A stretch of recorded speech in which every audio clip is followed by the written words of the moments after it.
ટૂંકી નોટિસમાં કોંગ્રેસ પાર્ટીની આ પ્રેસ કોન્ફરન્સને કવર કરવા આવ્યા છે। ગઈકાલે વડોદરા કોર્પોરેશન અને વડોદરા શહેર માટે કાળા દિવસ સમાન જે ઘટના બની કે વિરોધ પક્ષના અમારા 7 કાઉન્સિલરો જ્યારે કોર્પોરેશને જે મોટી મોટી વાતો કરે છે, જેમને 7,609 કરોડનું બજેટની જાહેરાત કરી હતી અને ડ્રાફ્ટ બજેટ માટે જ્યારે ચર્ચા કરવાની હતી અને વિરોધ પક્ષ જ્યારે ટોટલ લગભગ 450 કરતાં પણ વધારે દરખાસ્તો અને પ્રજાના પ્રશ્નો માટે કોંગ્રેસ પાર્ટીએ અમારા 7 કાઉન્સિલરોએ એ દરખાસ્ત મૂકી હતી, એની તો ચર્ચા જ ના થઈ। પરંતુ કાલે અમારા 7 કોર્પોરેટરને આ લોકોએ સસ્પેન્ડ કર્યા અને માત્ર 5 મિનિટમાં આ બજેટ મંજૂર કરી દીધું।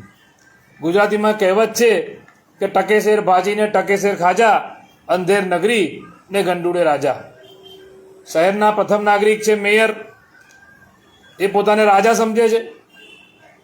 વડોદરા શહેરના આપણું કમનસીબ છે કે વડોદરા શહેરને એવા મેયર મળ્યા કે આજે એક મહિલા મેયર તરીકે શહેરના નાગરિકોને એક એમના પ્રત્યે આશા કે લાગણી હતી કે ભાઈ આ મેયર મહિલાઓ માટે, વિદ્યાર્થીઓ માટે, બાળકો માટે, વડોદરા શહેરના સિનિયર સિટીઝન માટે અને તમામ નગરજનોની જે એમની વાચા છે, જે એમના પ્રશ્નો છે, એનું નિરાકરણ લાવવાની વાત તો દૂર, પરંતુ વિરોધ પક્ષના અમારા 7 કોર્પોરેટરની વાત પણ ના સાંભળી અને 5 મિનિટમાં બજેટ મંજૂર કર્યું।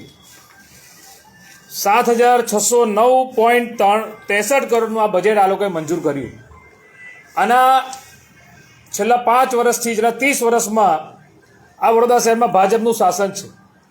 તમે દરેક વર્ષનું આપણે 5,000 કરોડનું બજેટ ગણીએ તો પણ અત્યાર સુધી લગભગ આ બજેટનું તમે જો ગણતરી કરો આ વખતનું તો 7,609 કરોડ, ગયા વખતનું 6,500 કરોડ, તો આ બધા કરોડો ભેગા કરો તો લગભગ 35,000 થી 40,000 કરોડના બજેટ અત્યાર સુધી ફળવાઈ ગયા। પણ વડોદરાની પ્રજાને શું મળ્યું? તો વડોદરાની પ્રજાને ભાજપે આપ્યો વિશ્વાસઘાત। જે વડોદરાની પ્રજાએ ભાજપના નેતાઓ પર વિશ્વાસ મૂકીને એમને ચૂંટણીમાં જીતાડ્યા, ખોબે ખોબરીને વોટ આપ્યા, એ વડોદરાની પ્રજા સાથે આ લોકોએ વિશ્વાસઘાત કર્યો છે।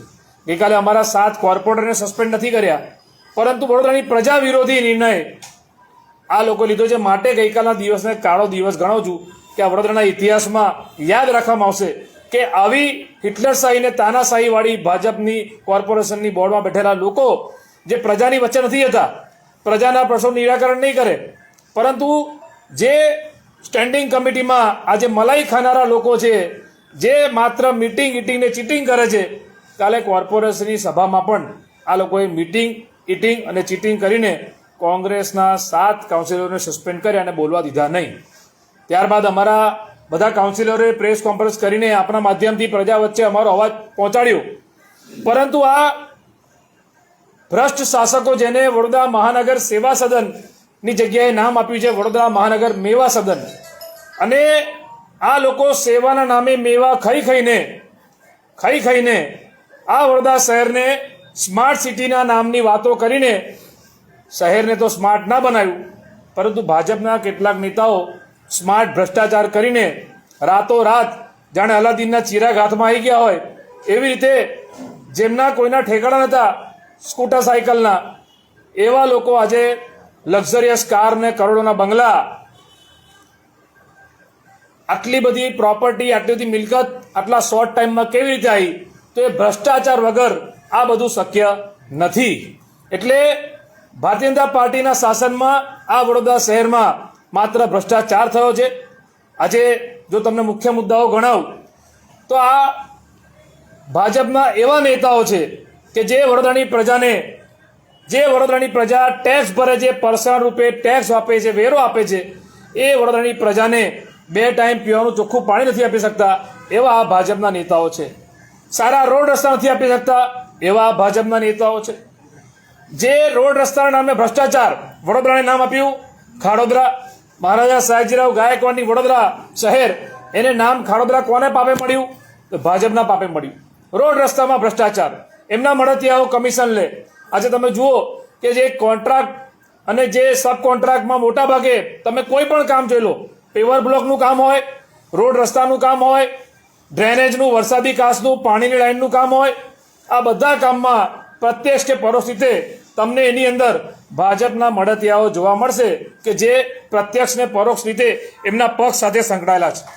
હું ખાલી હમણાં તમને બહુ જૂની વાત નહીં પણ ગત વર્ષના બજેટની જો વાત કરીએ તો એમાં જે 10 મહત્વના કામો મૂકવામાં આવ્યા હતા, છેલ્લા 10 બજેટની વાત કરીએ તો દર વર્ષ પ્રમાણે 5 વર્ષમાં, છેલ્લા 5 વર્ષમાં, તો 2022ની વાત કરું છું તો આજવા રોડ ખાતે સોલર પ્લાન્ટ, 2023માં કાલાઘોડાનો બ્રિજ પહોળો થશે, પછી 2023માં હેરિટેજ સ્ક્વેર બનશે, પછી સયાજીપુરામાં સ્પોર્ટ્સ કોમ્પ્લેક્સ ડેવલપમેન્ટ થશે, સરસિયા તળાવ પર બ્રિજ બનશે, ગોત્રીમાં ક્રિકેટ ગ્રાઉન્ડ બનશે, ભાયલીમાં સ્પોન્જ સિટી બનશે. જેટલા વૃક્ષારોપણ થાય છે એનું વૃક્ષોનું જે થાય છે એનું ઓડિટ થશે. અલકાપુરી ગરનાળું તો આ વડોદરા શહેરનો ઇતિહાસ છે કે 2 ઇંચ વરસાદ પડે તો આપણે ગરનાળું ભરાઈ જાય છે. એવા તો આ સ્માર્ટ સિટીની વાતો કરનારા આ સ્માર્ટ શાસકો આ વડોદરા શહેરમાં વિકાસની બૂમો પાડતા હતા. અને સૂત્ર આપેલું હમણાં વડોદરા શહેરના મ્યુનિસિપલ કમિશનરને ચેરમેન માંડવી નીચે ગયા બહુ ટાઈમ પછી, જ્યાં પેલા માંડવીમાં હરિઓમ વ્યાસ મહારાજ આટલા દિવસોથી તપ કરતા હતા હેરિટેજ બચાવો, ત્યારે જ્યારે દેશના ગૃહમંત્રી આવવાના હતા એના આગલા દિવસે મ્યુનિસિપલ કમિશનર અને સ્ટેન્ડિંગ ચેરમેનને બધા સફાળા જાગ્યા અને માંડવી નીચે પહોંચીને ટેગલાઈન આપી કે વિરાસતથી વિકાસનું બજેટ જાહેર કરીશું. પરંતુ આપણા માધ્યમથી કહેવા માંગુ છું કે ના વિરાસત સાચવી, ના વિકાસ કર્યો, માત્ર વિનાશ કર્યો છે. એટલે અમે એવું કહીએ છીએ કે વિરાસતથી વિનાશનું બજેટ છે આ. અને એટલા માટે આવું કહેવું પડે કારણ કે પાયાની સુવિધા નથી આપી શકતા. પરંતુ તમે જુઓ કે વડોદરા શહેરમાં કોઈનો જન્મ થાય તો જન્મથી લઈને મૃત્યુ સુધી આ 30 વર્ષના શાસનમાં આ લોકોએ ભ્રષ્ટાચાર સિવાય કશું કર્યું નથી. માણસને જ્યારે મર્યા પછી અંતિમ ક્રિયા માટે સ્મશાનમાં લઈ જાય તો સ્મશાનમાં ભ્રષ્ટાચાર, એમની કહેવાતા મળતિયાઓને કોન્ટ્રાક્ટ આપ્યો અને એમના સ્મશાનના નામે તમે જુઓ આજે પણ આરટીઆઈના માધ્યમથી આંકડા નથી આપતા, આરટીઆઈનો જવાબ નથી આપતા કે કેટલા લોકો અંતિમ ક્રિયા માટે આવ્યા, એની પાછળ આપણે શું ખર્ચ કર્યો, એનો કોઈ જવાબ આંકડો નથી આપતા. ફાયર બ્રિગેડના સંસાધનો, સિસોટી, લાઇટર થી માંડીને બધા ફાયર બ્રિગેડના સંસાધનોમાં ભ્રષ્ટાચાર, અને એમાં પણ જે અધિકારીઓ ભ્રષ્ટાચારમાં સંડોવાયેલા છે એની સામે આ સુધી આ લોકો દ્વારા કોઈ એવી કડક કાર્યવાહી કરવામાં નથી આવી. ઉપરથી પાછલા બારને બધાને છોડાવવાની પ્રક્રિયા ચાલી રહી છે. કેટલાક લોકો તો પાસપોર્ટ પણ તૈયાર રાખીને બેઠા છે, ગમે ત્યારે વિદેશ ભાગી જાય તો નવાય નહીં. બીજું, આ વડોદરા શહેરની કોર્પોરેશને જ્યારથી છેલ્લા ગત વર્ષની હમણાં વાત કરીએ તો વડોદરા શહેરને પાણીમાં ડૂબાડનારા કોણ? તો આ ભ્રષ્ટ શાસકો. વડોદરા શહેરમાં વિશ્વામિત્રીના નામે ભ્રષ્ટાચાર કરનારા કોણ? તો કે આ ભ્રષ્ટ શાસકો. ગુજરાતના મુખ્યમંત્રી જાહેરાત કરીને ગયા હતા જ્યારે આ વડોદરા શહેરમાં આખું વડોદરા પાણીમાં ડૂબાડેલું, આ ભાજપના પાપે, આ ભ્રષ્ટ શાસનના પાપે આખું વડોદરા પાણીમાં ડૂબેલું.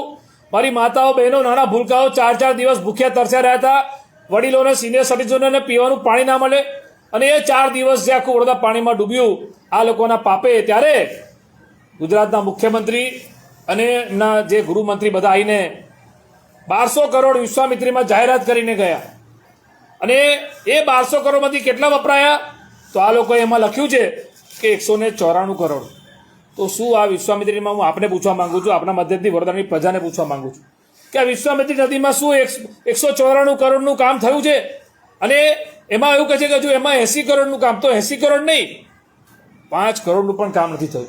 કારણ કે આજે પણ જે વિશ્વામિત્રીના કારણે આ વડોદરા શહેરમાં પૂર આવ્યું હતું, જે ગેરકાયદેસર બાંધકામો કરેલા, આજે પણ એ બાંધકામો એમના મળતિયાઓના કોઈને તોડવામાં આવ્યા નથી. આજે પણ ઇલીગલ એન્ક્રોચમેન્ટ એવા ને એવા છે. ઉપરથી લાકડા અને માટીની ચોરી કરી. હું આપણા માધ્યમથી કહેવા માંગુ છું કે જિલ્લા પંચાયત, તાલુકા પંચાયત, જે તલસડ ગ્રામ પંચાયત છે, એ વોર્ડ નંબર 12નો જે વિસ્તાર કલાલીથી તમે જુઓ કે એનો અમુક પટ્ટો કોર્પોરેશનમાં આવે છે અને એની થોડેક બહાર જાઓ તો એ તલસડ ગ્રામ પંચાયતમાં આવે છે. મામલતદારે એ તલસડ ગ્રામ પંચાયતના સરપંચને સસ્પેન્ડ કર્યો. ફરિયાદ થઈ હતી કે વિશ્વામિત્રીના પહોળી અને ઊંડી કરવાના નામે ભ્રષ્ટાચાર થઈ રહ્યો છે અને લાકડાની ચોરી થઈ રહી છે. ફરિયાદ થઈ અને એ પુરાવા આપ્યા અમારા વોર્ડ પ્રમુખ 12 નંબરના રાકેશ ઠાકોર અને એમની ટીમે. ત્યારે તમે જુઓ કે તલસડ ગ્રામ પંચાયતના સરપંચને સસ્પેન્ડ કર્યો. કેમ? કે સાબિત થઈ ગયું કે લાકડા અને માટીની ચોરી હતી. એવું સેમ વસ્તુ થોડેક જ દૂર પહેલા કોર્પોરેશનની હદમાં થયું. એક અધિકારીએ જે તે સમયે અટલાદરા પોલીસ સ્ટેશનમાં ફરિયાદ આપી કે લાકડા અને માટીની ચોરી થઈ છે. પરંતુ આપણા વડોદરાના ભાજપના કહેવાય ને કે કમાઉ દીકરા સમાન, જેમની પાસે એક વ્યક્તિ અને 4 હોદ્દા ભોગવે છે, દબાણ શાખાના હેડ, ગાર્ડન અને પાર્ક શાખાના હેડ અને મ્યુનિસિપલ કમિશનર અને ભાજપના નેતાઓના ચહિતા એવા એક અધિકારીને ફોન કરીને અટલાદરા પોલીસ સ્ટેશનમાંથી ફરિયાદ પાછી ખેંચાવડાઈ. લાકડા અને માટીનું ચોરી કરીને કરોડોનું કૌભાંડ કર્યું આ લોકોએ વિશ્વામિત્રી નદીના નામે. એટલે વિશ્વામિત્રી નદીના નામે ભ્રષ્ટાચાર, સ્મશાનના નામે ભ્રષ્ટાચાર, ફાયર બ્રિગેડના સંસાધનોના નામે ભ્રષ્ટાચાર, રોડ રસ્તાના નામે ભ્રષ્ટાચાર, પાણીના ટેન્કરમાં આ વડોદરા શહેરના મેયર પૂર્વ વિસ્તારમાંથી આવે છે અને શિક્ષણ સ્ટેન્ડિંગ કમિટીના ચેરમેનમાં પૂર્વ વિસ્તારમાંથી આવે છે. તો પૂર્વ વિસ્તારમાં છેલ્લા 11 મહિનામાં જે ટેન્કર રાજમાં ટોટલ 4.38 કરોડનો ખર્ચો થયો. એમાં પૂર્વ વિસ્તારમાં જે ખર્ચ થયો ટેન્કરના ફેરા કેટલા 74,274 ટેન્કરના ફેરા માર્યા. એનો ખર્ચ થયો 3,93,40,000. પશ્ચિમ ઝોનમાં 3,663 ફેરા માર્યા. એનો ખર્ચ થયો 22,91,500. ઉત્તર ઝોનમાં 3,402 ફેરા કર્યા. એનો ખર્ચ થયો 22,03,564. તો આ લોકો વડોદરાની પ્રજા પાણીનો વેરો ભરે, ટેક્સ ભરે છે, એની સામે 2 ટાઈમ પીવાનું ચોખ્ખું પાણી નથી આપી શકતા અને મોટી મોટી વાતો કરે છે. એમાં પણ જે ગઈકાલે વાત કરી આ લોકોએ કે 95% પાણી આપ્યું. તો પાણી કેવી રીતે આપ્યું? તો ટેન્કરોના ફેરા કરીને આપ્યું. અને એમાં પણ જે મેયર અને ચેરમેનના વિસ્તારમાં પૂર્વ વિસ્તારમાં સૌથી વધારે ટેન્કરના ફેરા વાગ્યા છે. કયા મોડે આ મેયર અને આ ચેરમેન આ મોટી મોટી વાતો કરે? 74,274 ફેરા. એટલે વિચાર કરો કે કેટલા ટેન્કર, એટલે પાણીના નામ પર ટેન્કર રાજ ચાલે છે. અને ટેન્કર રાજમાં જો તમે મીડિયા તપાસ કરો તો પૂર્વ વિસ્તારમાં જેની પાસે ટેન્કરના કોન્ટ્રાક્ટ છે, પશ્ચિમ વિસ્તારમાં જેની પાસે ટેન્કરના કોન્ટ્રાક્ટ છે, એ પ્રત્યક્ષ ને પરોક્ષ રીતે ભાજપ સાથે સંકળાયેલા લોકો છે. સબ કોન્ટ્રાક્ટ પણ એ લોકોના નામે છે. જે ટેન્કર રાજના નામે ભ્રષ્ટાચાર થાય છે. કોંગ્રેસ પાર્ટીનું શાસન હતું ત્યારે વડોદરા શહેરમાં 180 રૂપિયામાં 2 ટાઈમ પીવાનું ચોખ્ખું પાણી મળતું. આજે 1 ટાઈમ પીવાનું ચોખ્ખું પાણી નથી મળતું. ટેન્કર રાજ ચાલે છે અને આ લોકો વિકાસની બૂમો પાડે છે. શું વિકાસ કર્યો?